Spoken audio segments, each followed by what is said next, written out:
जय हिंद दोस्तों। Class 12 themes NCERT के डिस्कशन में आपका स्वागत है।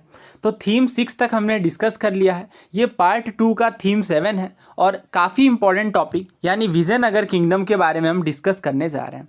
तो जैसा कि हम करते आए हैं, सभी टॉपिक्स को कवर करेंगे और उसके साथ ही यूपीएससी के प्रीवियस ईयर क्वेश्चन को भी कवर करेंगे। इससे कंप्लीट क्लैरिटी मिलती है कि हम जिस टॉपिक में पढ़ रहे हैं उसमें हमें कितना इन डेप्थ कवर करना है, और साथ के साथ यह भी पता चलता है कि चीज़ें याद हो रही हैं या किस तरीके से क्वेश्चन आते हैं, तो कंप्लीट क्लैरिटी मिल करके आती है।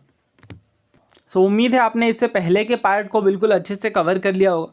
देखिए, विजयनगर एम्पायर की बात करें तो ये जो हमारा डिस्कशन होगा, क्योंकि हिस्ट्री में टाइम पीरियड बहुत ज़्यादा मैटर करता है, तो 14 से 16 सेंचुरी की हम बात करेंगे। जब भी विजयनगर किंगडम का नाम आएगा आपके दिमाग में ये टाइम पीरियड ज़रूर आना चाहिए। बहुत सारे सवालों में आप देखेंगे, खास करके यूपीएससी के क्वेश्चंस में, कि टाइम पीरियड से आपको काफ़ी ज़्यादा हेल्प मिली है।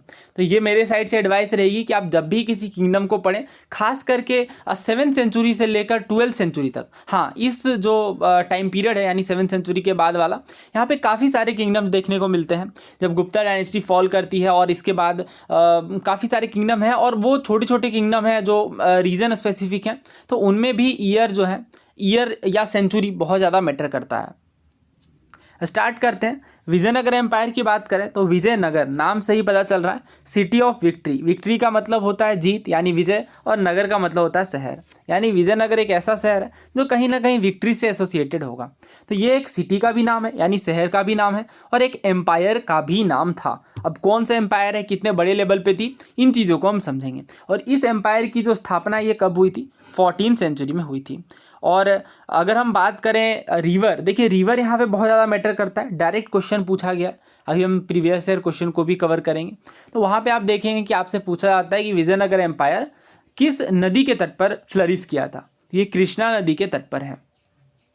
हालांकि 1565 में इस शहर को बुरे तरीके से लूटा जाता है और ये फिर खाली हो जाता है ये शहर, लेकिन फिर भी अगर आप देखें तो बहुत ही माइटी एम्पायर था, इसलिए 17 सेंचुरी में ये र्यून्स में चला जाता है। इसके बाद भी लोग काफ़ी अच्छे से इस जगह को याद रखते हैं और बहुत सारी मेमोरीज एसोसिएटेड हैं, और ये मेमोरीज और भी ज़्यादा पुख्ता हो जाती हैं जब अलग अलग तरीके से डिस्कवरीज सामने आती हैं, और जब आर्कियोलॉजिस्ट एक्सकेवेट करते हैं तो बहुत सारे मोन्यूमेंट्स, इंस्क्रिप्शन, ये चीज़ें मिलती हैं जिनसे एक बहुत बेटर वे में कनेक्शन बन पाता है पास्ट की चीज़ों के साथ।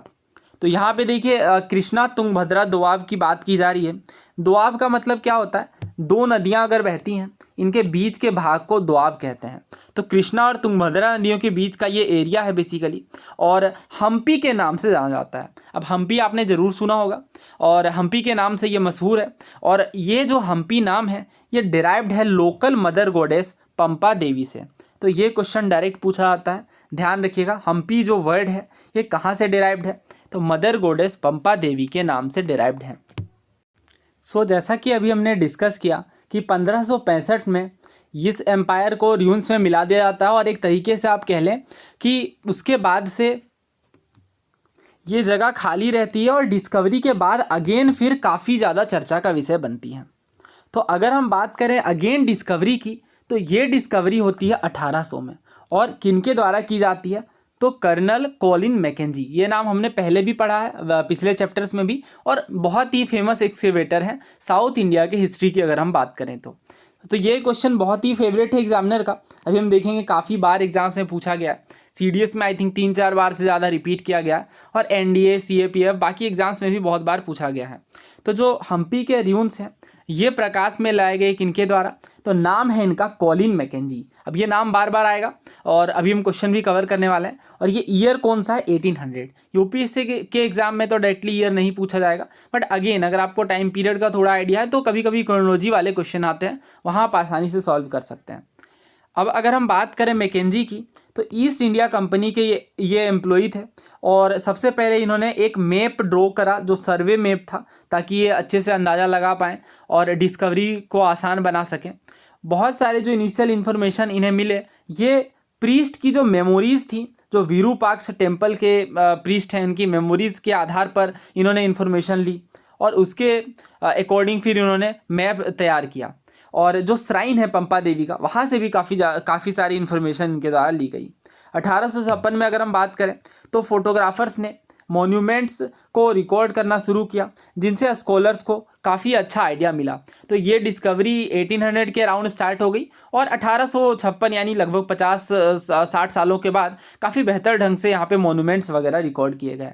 और 1836 में ही अगर हम देखें तो जो एपिग्राफिस्ट है इन्होंने कलेक्शन शुरू किया और बहुत सारे इंस्क्रिप्शन इनके द्वारा कलेक्ट किए गए। किन कहाँ पे, तो टेम्पल्स में, अगर हम हम्पी में देखें तो टेम्पल्स में ये इंस्क्रिप्शन कलेक्ट किए गए। और जैसा कि हम जो उद्देश्य था हिस्टोरियंस का वो ये था कि अगेन ये रिवाइव कर पाएँ विजयनगर की माइटी हिस्ट्री को, तो इन्होंने इसके लिए काफ़ी एफर्ट लगाया और जो इन्फॉर्मेशन है ये बेहतर ढंग से कलेक्ट की गई इन सोर्सेज के साथ। और ये तो सोर्सेज थे ही, यानी लोकल प्रीस्ट के द्वारा जो जानकारियाँ दी गई, यानी बाकी लोगों के द्वारा जो जानकारियाँ ली गई आसपास के लोगों के द्वारा, और पंपा देवी के श्राइन के आसपास भी काफ़ी सारा इन्फॉर्मेशन दी गई। और इसके साथ ही फॉरेन ट्रेवलर्स का काफ़ी ज़्यादा सहारा लिया गया उनके अकाउंट्स का। तो जैसा कि लास्ट के लेक्चर में, लास्ट के चैप्टर में जब हमने फॉरेन ट्रेवलर्स को डिस्कस किया था, तो उस टाइम पे हमने देखा कि काफ़ी सारे जो ट्रेवलर्स हैं उन्होंने विजयनगर एम्पायर को भी विजिट किया था। तो उनके अकाउंट्स में विजयनगर एम्पायर के साफ डिटेलिंग मिलती हैं। तो इस तरीके से हिस्टोरियंस को काफ़ी मदद मिली। और बहुत सारे लिटरेचर हैं जो तेलुगु, कन्नड़, तमिल, संस्कृत इन भाषाओं में भी देखने को मिलते हैं। तो इनका भी पूरा प्रयोग किया गया ताकि बेटर वे में और बेहतर ढंग से चीज़ों को समझा जा सके। ना दोस्तों बात कर लेते हैं मैकेंजी की। और मैकेंजी के बारे में जैसा कि अभी हमने देखा, इन्होंने विजयनगर एम्पायर को तो डिस्कवर किया ही है, इस विजयनगर एम्पायर के रूल्स को, और इसके अलावा और भी बहुत सारी डिस्कवरीज इनके नाम हैं। तो बॉर्न हुआ इनका 1754 में, और ये एक इंजीनियर थे, सर्वेयर थे, कार्टोग्राफर भी थे। कार्टोग्राफर का मतलब होता है वो पर्सन जो मैप तैयार करता है। तो ये मैप भी प्रिपेयर करते हैं काफ़ी बेहतर ढंग से। 1815 में first surveyor general of India के रूप में ये अपॉइंट होते हैं। Very very important. और ये फैक्ट मैंने आपको ऑलरेडी बताया है कि जो first surveyor general of India थे वो कौन है, कलिन मैकेंजी। और first surveyor general of Bengal की बात करेंगे जिसे क्लाइव के द्वारा अपॉइंट किया गया था, तो आंसर क्या होगा, जेम्स रेनेल। ये और भी ज़्यादा इंपॉर्टेंट है, दोनों आप नोट डाउन कर लें, बहुत बार एग्जाम्स में ये क्वेश्चन दिखे हैं, आगे भी देखने को मिलेंगे। तो इन्होंने काफ़ी सारी लोकल हिस्ट्रीज़ को खंगाला और बहुत सारे हिस्टोरिक साइट्स का सर्वे भी किया ताकि इंडिया के पास्ट को और बेहतर ढंग से ये समझ सकें। हालांकि इनका उद्देश्य जो है वो ये था कि और भी आसानी से गवर्नेंस की जा सके कॉलोनी के द्वारा। और इनका ये भी कहना था, it struggle long under the मेजरीज of bad management. तो बैड मैनेजमेंट के अंदर बहुत ज़्यादा स्ट्रगल हुआ है। Before the south came under the benign influence of the British government, यानी जब ब्रिटिश गवर्नमेंट साउथ इंडिया को भी धीरे धीरे अपने आधिपत्य में लेकर के आती हैं, तो इसके बाद चीज़ें आसान होती हैं, ऐसा कहना था मैकेंजी का। और विजयनगर एम्पायर को स्टडी करने के बाद मैकेंजी को ये लगा east India company could gain much useful information on many of these institutions, यानी काफ़ी सारी जानकारियां इनके द्वारा इकट्ठा हो गई और इन्हें एक बेटर अंडरस्टैंडिंग मिली।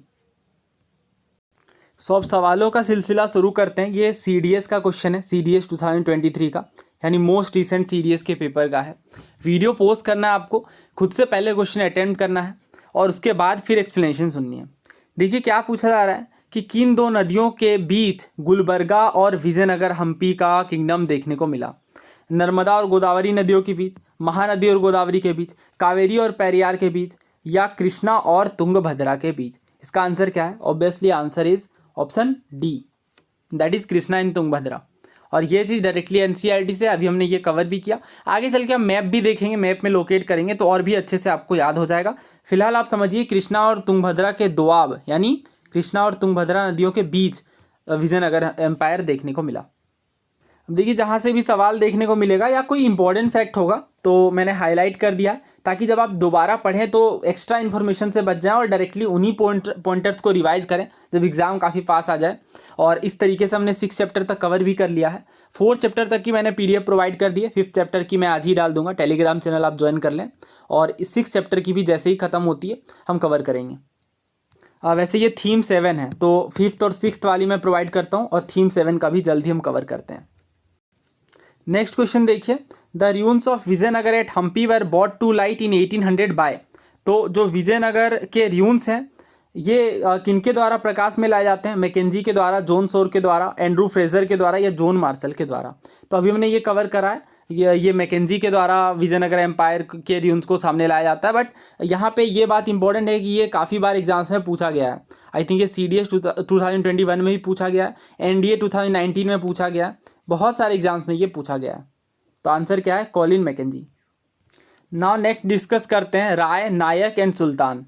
देखिए, अगर एपिग्राफिक एविडेंसेस की माने, एपिग्राफिक एविडेंसेस मतलब हिस्टोरिकल एविडेंसेस, और इसके अकॉर्डिंग ये पता चलता है कि हरिहर और बुक्का दो ब्रदर्स होते हैं ये, और इन्होंने विजयनगर एम्पायर को इस्टेब्लिश किया था। और ईयर बहुत ही ज़्यादा इंपॉर्टेंट है, बात कर रहे हैं 14th सेंचुरी की। 1336 में ये जो किंगडम है विजयनगर एम्पायर का इस्टेब्लिश किया जाता है हरिहर और बुक्का के द्वारा। ये दोनों नाम आपको याद रखने हैं। अभी हम देखेंगे कि काफ़ी बार इन दोनों नामों से क्वेश्चन बना है। और ये जो एम्पायर है इनमें फ्लक्चुएटिंग फ्रंटियर्स देखने को मिलते हैं, जिनमें जो लोग हैं ये अलग अलग भाषाएं बोलते हैं और अलग अलग रिलीजियस ट्रेडिशन को फॉलो करते हैं। तो काफ़ी बड़ा ये एम्पायर था। जैसे अगर हम नॉर्दर्न फ्रंटियर की बात करें तो विजयनगर एम्पायर कंटेम्पररी रूलर के किंग्स से कम्पीट करते थे। जैसे अगर हम डेक्कन की बात कर लें तो डेक्कन में सुल्तान जो रूलर्स थे। इसके बाद उड़ीसा में बात करें तो गजपति रूलर्स थे। गजपति रूलर्स पे अभी रिसेंटली CDS में भी क्वेश्चन पूछा गया इससे रिलेटेड, और सिविल सर्विसेज में भी। तो ये रूलर्स थे इनके कंटेम्पररी। तो कुल मिलाकर के जब आप विजयनगर एम्पायर को पढ़ें तो ये भी देखें कि अदर इंडिया के बाकी अन्य जगहों में कौन से रूलर थे, और अगर रूलर थे तो क्या इनके बीच किंगडम में कोई टसल देखने को मिला या नहीं। ये चीज़ें भी बहुत ज़्यादा मैटर करती हैं।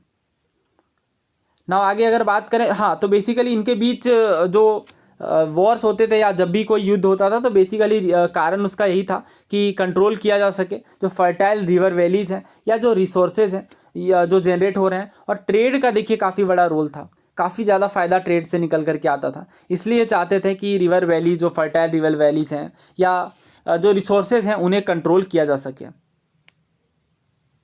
तो डेफिनेटली अगर अदर किंगडम के साथ टसल है तो उसके कुछ फ़ायदे भी होंगे, जैसे इंटरेक्शन हुआ बाकी स्टेट्स के लोगों के बीच, तो इनसे आइडियाज़ वगैरह भी शेयर हुए। आर्किटेक्चर के फील्ड में काफ़ी बढ़ावा मिला, यानी जो आर्किटेक्चर के आइडियाज़ हैं वो एक क्षेत्र से दूसरे क्षेत्र में गए। जैसे अगर विजयनगर एम्पायर के रूलर्स की बात करें तो बहुत सारे इन्होंने जो बिल्डिंग टेक्निक्स हैं ये अदर किंगडम से अडॉप्ट किया और इन्हें फर्दर डेवलप किया गया। अब एक काफ़ी इंपॉर्टेंट टर्म है कर्नाटक साम्राज्यमु। तो कर्नाटक साम्राज्यम का क्या मतलब है? तो विजयनगर एम्पायर हिस्टोरियंस यूज़ करते हैं, लेकिन उस टाइम पे जो कंटेम्पररी थे यानी बाकी जो कंटेम्पररी रूलर्स थे वो इस क्षेत्र को कर्नाटक साम्राज्यम बोलते थे।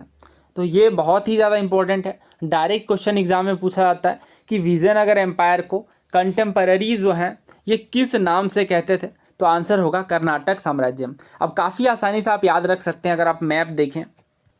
सो मैप को जूम इन करते हैं। अभी इन क्षेत्रों के बारे में भी हम पढ़ेंगे, गुलबर्गा, बिदार, गोलकुंडा, वारंगल, ये भी काफ़ी फेमस है और यहाँ के रूलर्स के बारे में भी हमें पढ़ना है। फिलहाल अगर विजयनगर एम्पायर की बात करें तो ये आप देख सकते हैं, वैसे काफ़ी माइटी किंगडम था ये, और एक टाइम पे तो ये काफ़ी ज़्यादा फैल गया था, तो और भी बहुत बड़ा इस तरीके का एरिया देखने को मिला। और डेफिनेटली ये आज की डेट में आप कर्नाटक से एसोसिएट कर सकते हैं, तो इसलिए नाम जो है ये कर्नाटक साम्राज्यम था। आंध्राज से आपको कंफ्यूज नहीं करना है। पुराणों में किस किंगडम को आंध्राज कहा गया है? याद होगा आपको, हमने कई बार डिस्कस किया है। तो इसका आंसर क्या है? सातवाहंस। सो जैसा कि आपको पता है बॉक्सेस बहुत ज़्यादा इंपॉर्टेंट होते हैं। अभी हम यहाँ देखेंगे क्वेश्चन भी पूछे गए हैं इस बॉक्स से। तो अगर हम बात करें एलिफेंट, हॉर्सेज एंड मैन, देखिए ये टाइटल क्यों दिया गया? बिकॉज गजपति की जब हम बात कर रहे हैं तो गजपति एक काफ़ी पावरफुल रूलिंग लीनियज थी, उड़ीसा वाले क्षेत्र में देखने को मिली 15th सेंचुरी में।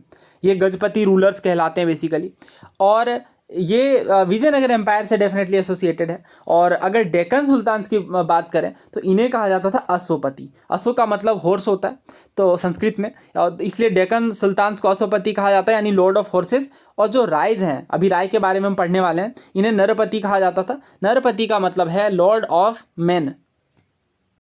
तो विजयनगर एम्पायर में कुछ जो एरियाज़ शामिल किए गए, इनमें काफ़ी पावरफुल स्टेट्स का डेवलपमेंट देखने को मिला। जैसे अगर हम चोलाज की बात करें तो हमें पता है चोला काफ़ी माइटी रूलर्स थे, या कर्नाटक में होयसाला की बात करें। और इसके बाद अगर रूलिंग एलिट्स की बात करें इन एरियाज़ में, तो इनमें एक्सटेंडेड पेट्रोनेज देखने को मिलता है, यानी जो टेम्पल्स वगैरह हैं इनमें भी काफ़ी सारा पेट्रोनेज दिया जाता है। जैसे अगर वृद्धेश्वर टेम्पल की बात करें थंजौर में, या चेन्ना केशव टेम्पल की बात करें बेलूर में।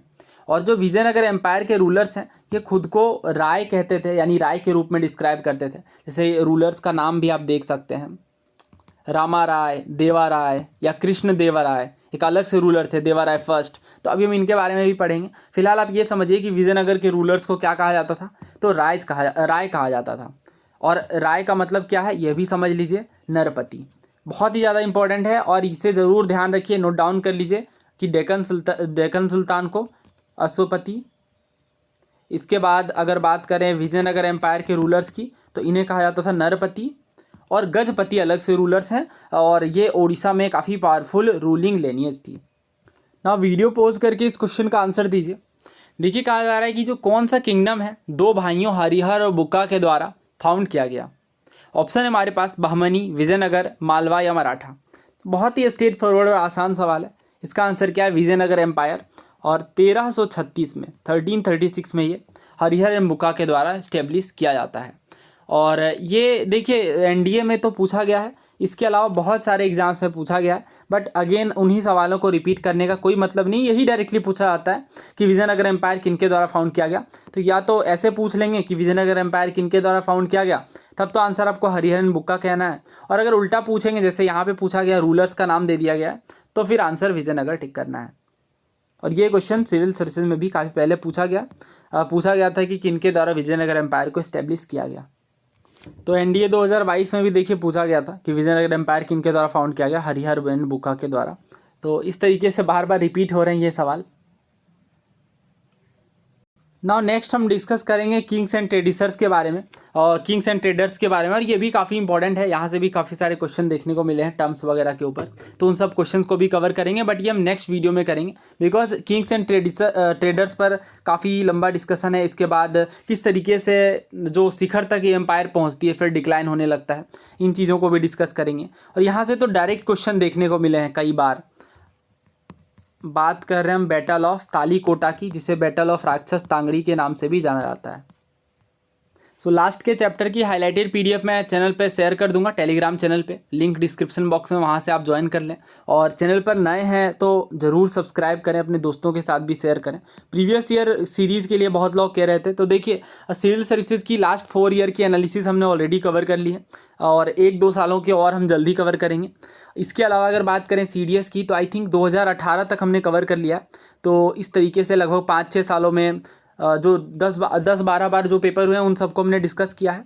एनडीए के हमने कम पेपर्स डिस्कस किए हैं, बट उन्हें हम जल्दी कंटिन्यू करेंगे। बट पहले सिविल सर्विस और सीडीएस का कवर करेंगे। सीएपीएफ की भी बात करें तो आई थिंक 3-4 सालों का मैं एक बार चेक कर लूँगा और प्लेलिस्ट में अपडेट भी कर दूंगा। और इसके अकॉर्डिंग हम एटलीस्ट 5 सालों के प्रीवियस ईयर पेपर को जल्दी कवर कर लेंगे। और इन सब वीडियोज़ को आप देखना चाहते हैं तो प्लेलिस्ट चेक कर लें। सारी वीडियोज़ की मैंने प्लेलिस्ट अपडेट कर दी है, और जो बची हैं हिस्ट्री वगैरह की वो मैं अभी प्लेलिस्ट अपडेट करूँगा। तो थैंक यू सो मच, जय हिंद।